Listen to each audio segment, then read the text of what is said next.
Well, here we are again with a third video. If you haven't seen my first and my second video, I suggest that you find it in this channel, Jose Esparza, and then type self-knowledge, and you'll be able to find the first and the second video. And this is the third video.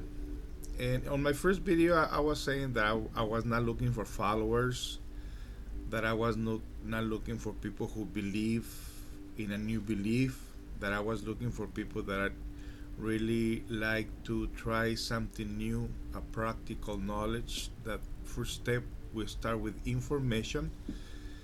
Second step, we start by getting to know who we are, what we are inside of us. Third position of this knowledge is to learn how to practice it.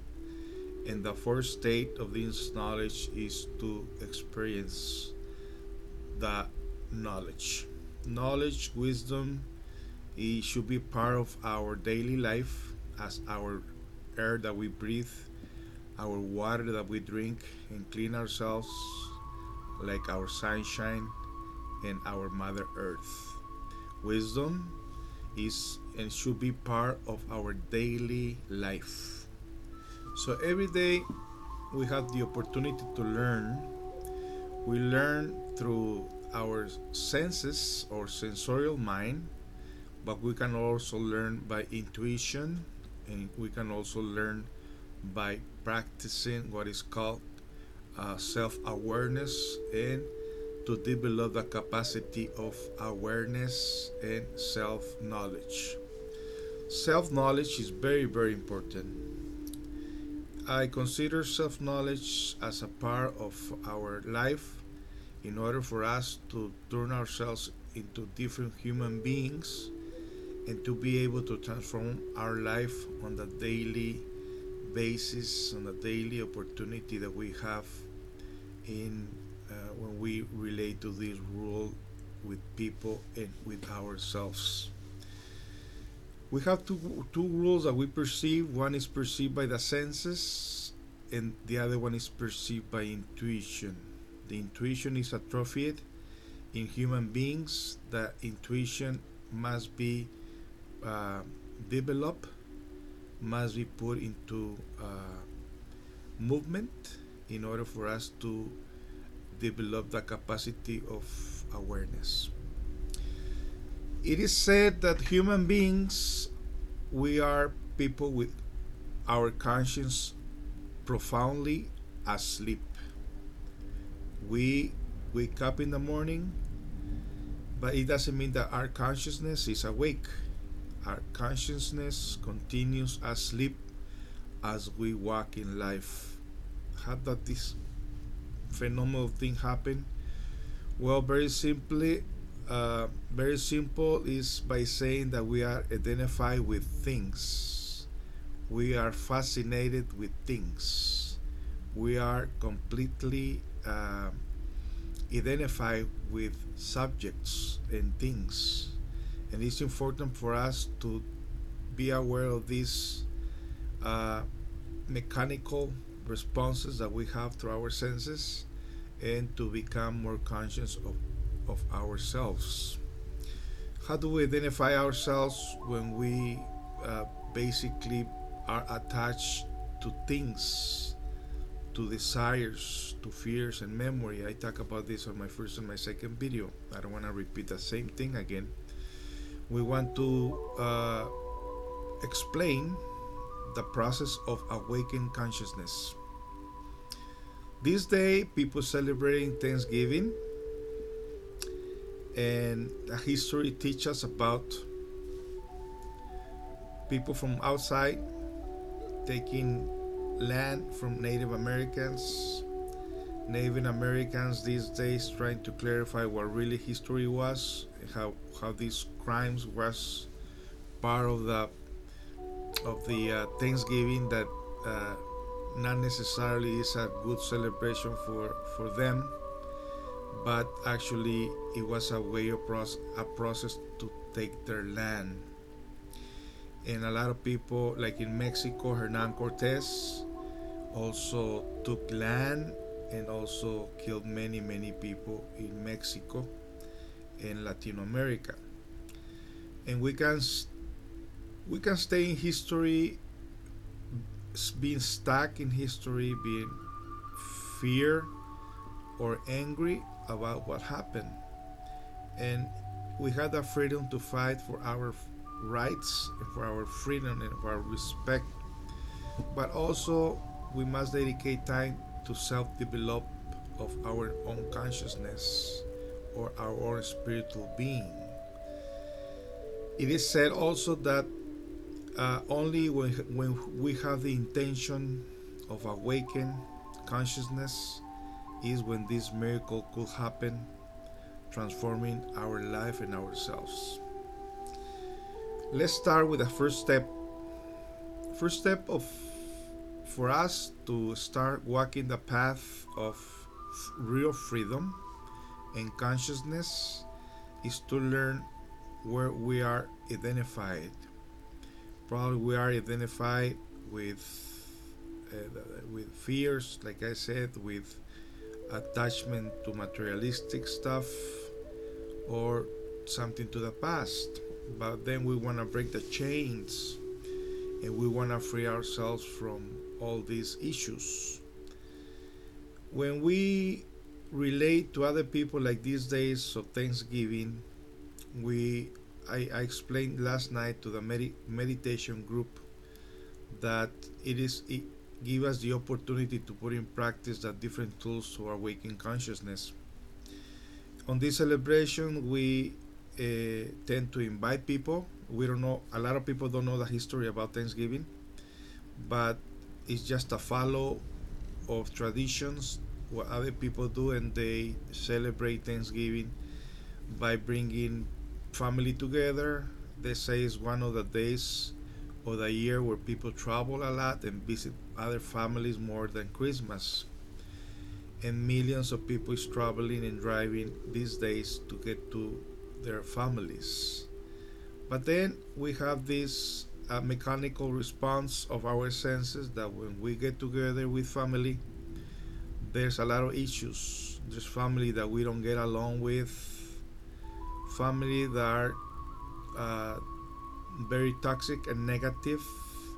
A lot of them are probably created some kind of anger by hearing their criticizing on our backs, and we are identified with those issues. Those people hurt our pride turned into anger turned into resentment, and then we just, when we see these people, we feel some kind of a bitter taste in our tongue, in our mouth, and our senses, because we just don't want to deal with these people. But at the same time, they're family, so we have to get to know, we have to get to learn how to relate with people, even though we don't talk to these people the whole year.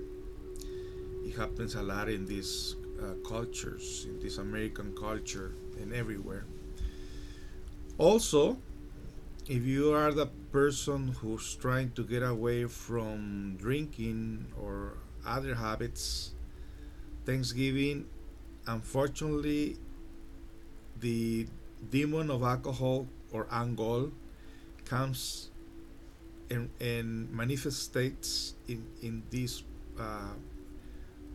parties, in these reunions, and then we identify ourselves with those emotions and desires, and alcohol is one of the things that are present in these meetings, in these reunions.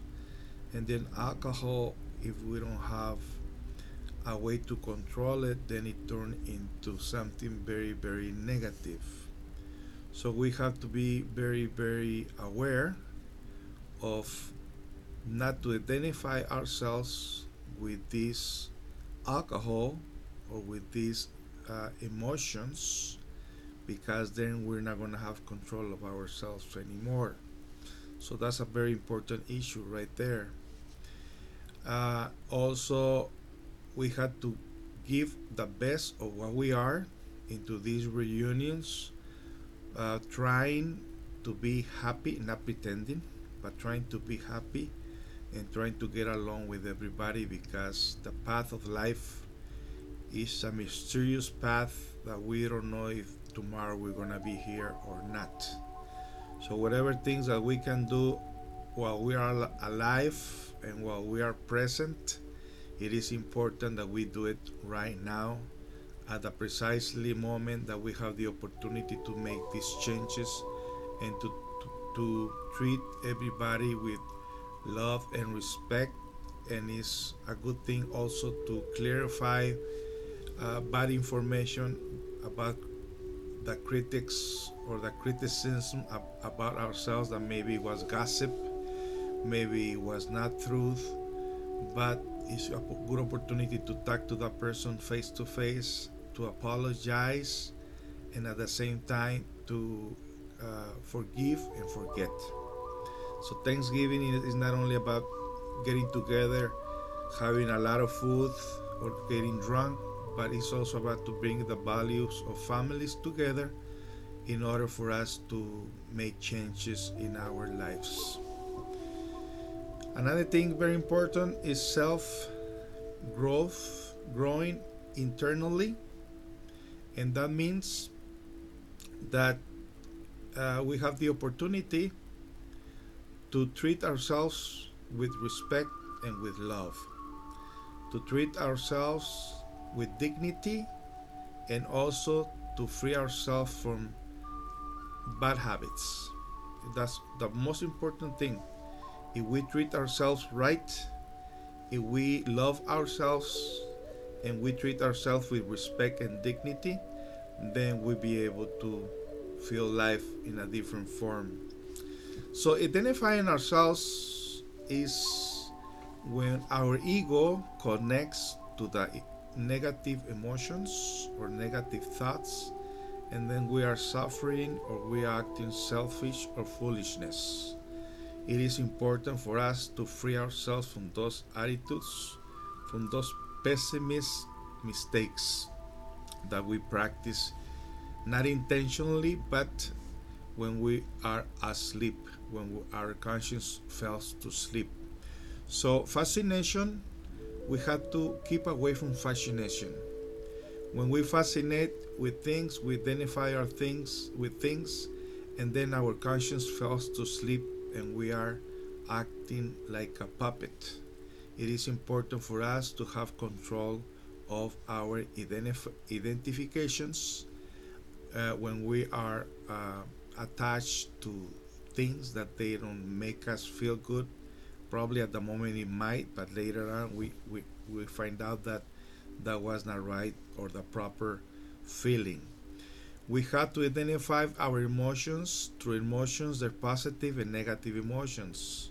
Sometimes those emotions, they at the beginning they seem to be good emotions, but then we notice later on that those emotions were toxic and they were not a proper emotion for us to identify ourselves with those emotions.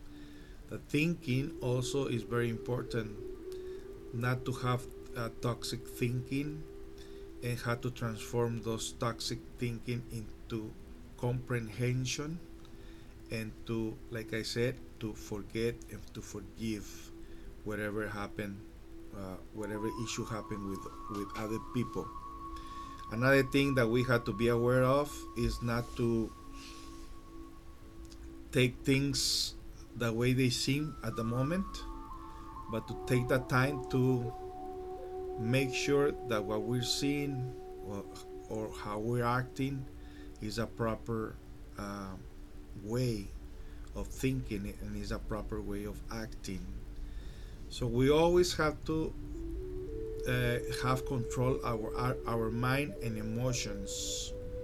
And when something makes you feel wrong right away, before you open your mouth and say something negative, it's better to check inside, make sure that you're not gonna act through your ego or your selfishness.